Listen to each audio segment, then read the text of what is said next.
Good afternoon, ladies and gentlemen.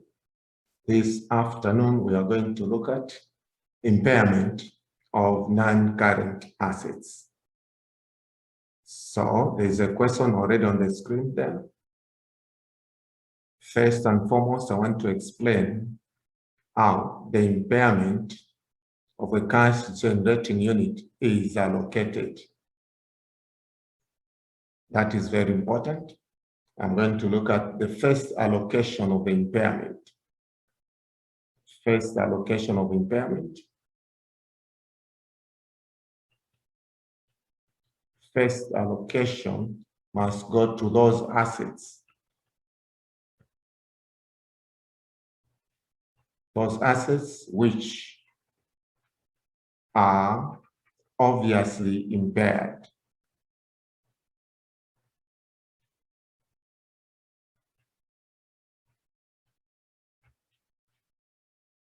Second allocation will be to goodwill, if goodwill is there.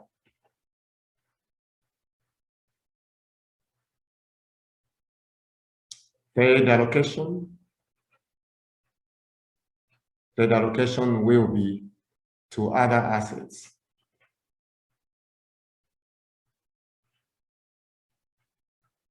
On the pro rata basis.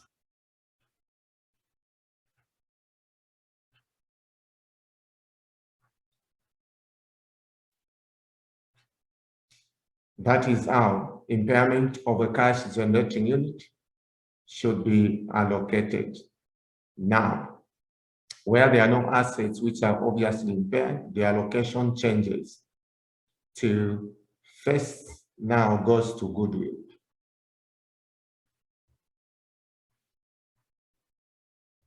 Second, to other assets.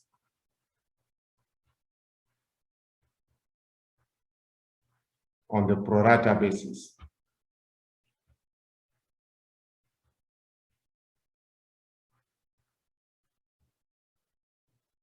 So that is how you allocate the impairment of a cash generating unit.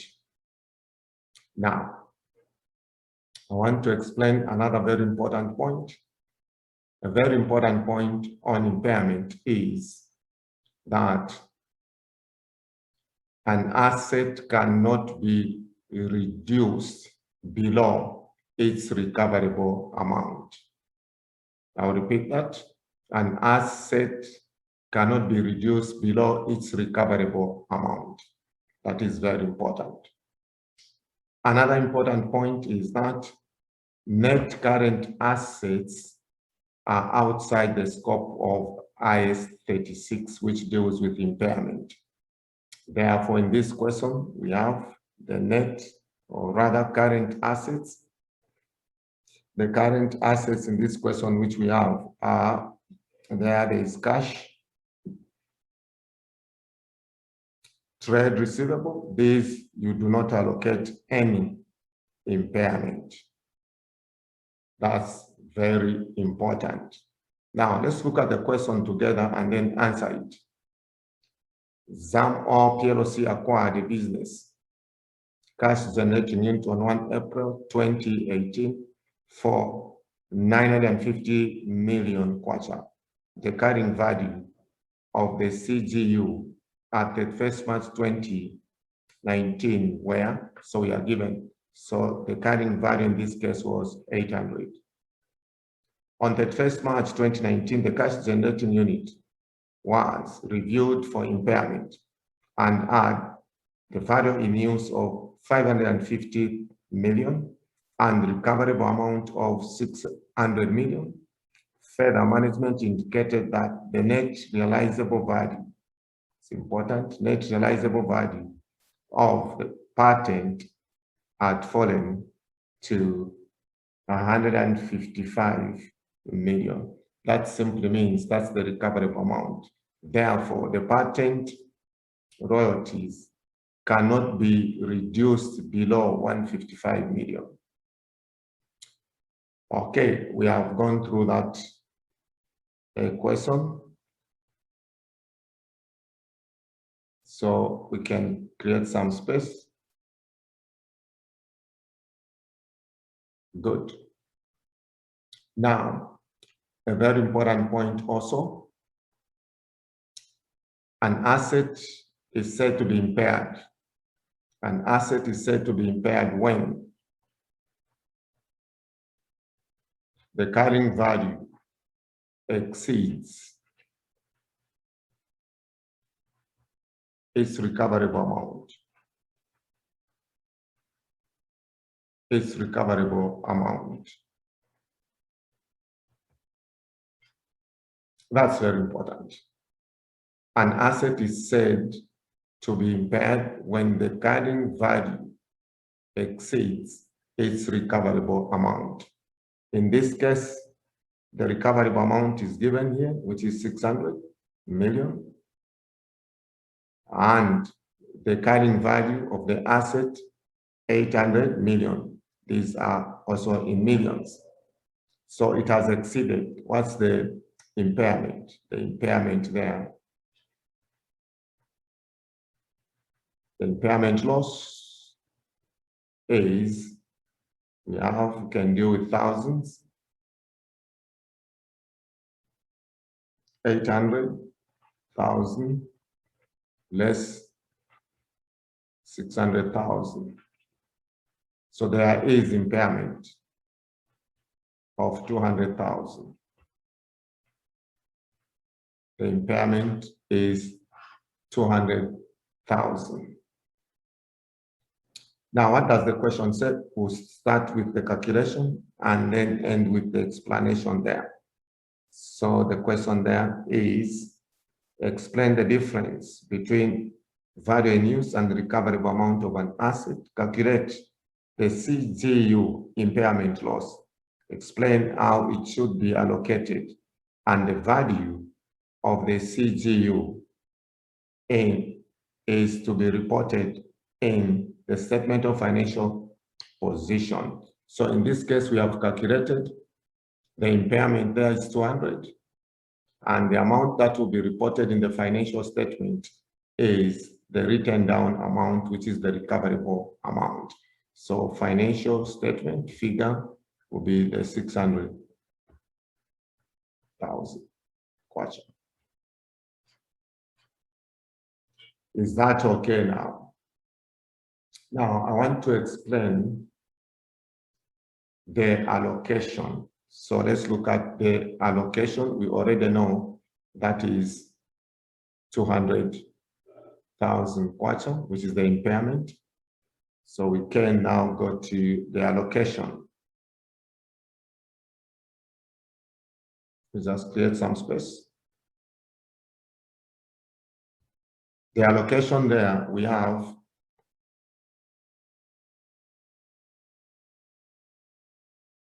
the carrying values, impairment,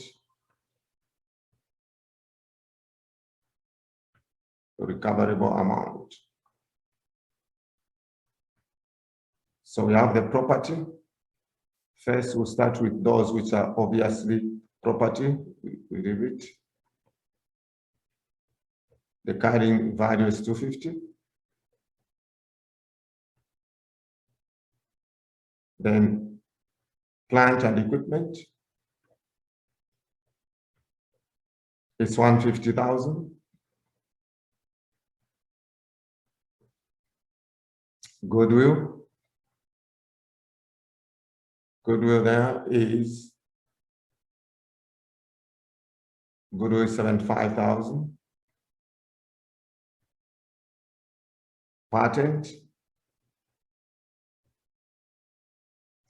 Patent is obviously impaired because you can only cover 155, and the patent there is 180,000. Therefore, we can only cover 155. So the impairment is the difference between 180 and 185. 180 less 155. So we can only allocate 25, because that's the difference. 25,000. And then we have the 155, which is the recoverable amount. It's important to understand that you cannot reduce below the recoverable amount. Thereafter, now we can, the second allocation should be to goodwill. Goodwill is 75. So remove 75. There we have removed. So there is nil. Then now we move to receivables. It's not impaired. We don't allocate. Receivables, we have 120. No allocation, it will still be 120. Then cash, no allocation. Cash is 125. No allocation, that's 125. Then payables. Payables, that's 100. No allocation.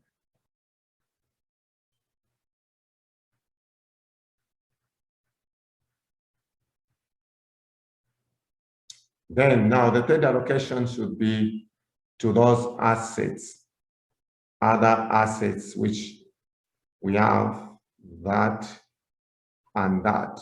So we have the allocation there will be P for property, 250. And then we have PE as for plant and equipment, 150.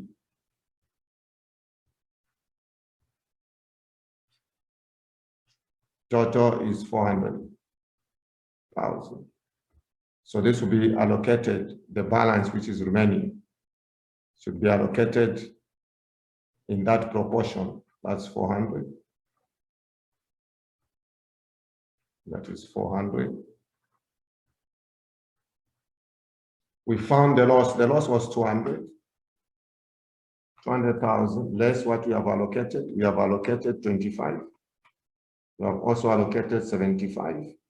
The balance is 100,000. So the 100,000 is the one we are going to allocate pro rata.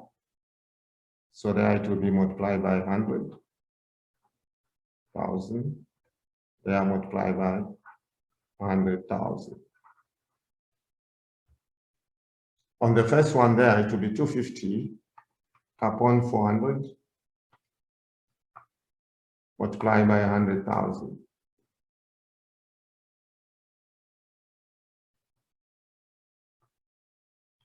So it will be 62,500. So the allocation there will be 62,500. 62,500 from 250. 187,500.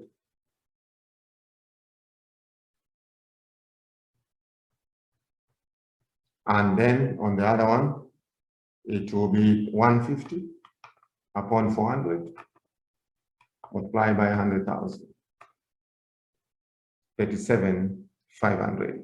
So on the plant and equipment, it will be 37.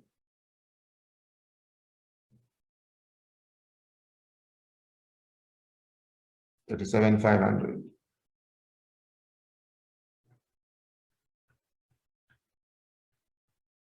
Less 150. 112,500.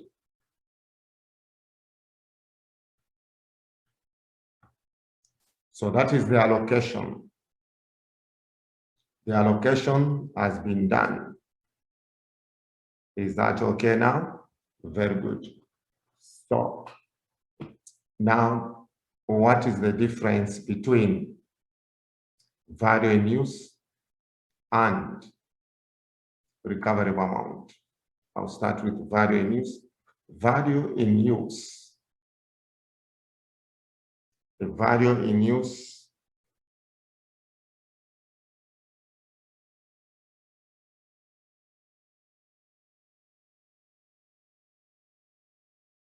value in use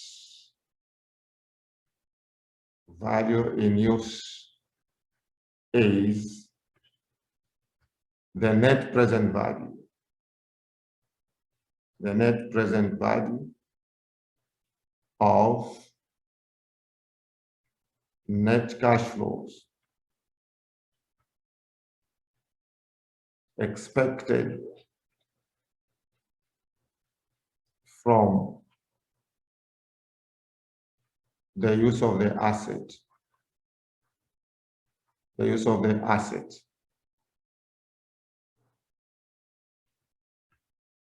So value in use is the net present value of expected.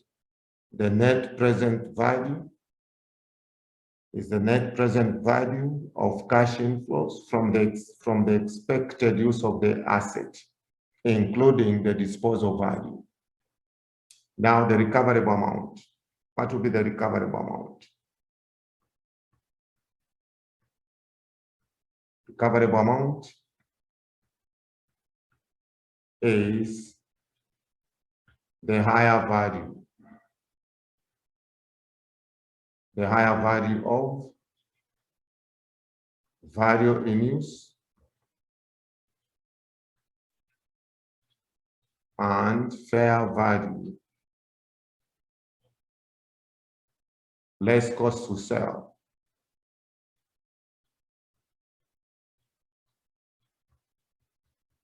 So that's the difference. So we have answered that question together. For today, we can end here. Thank you for watching this video. For those who are attending the class, thank you for attending this class.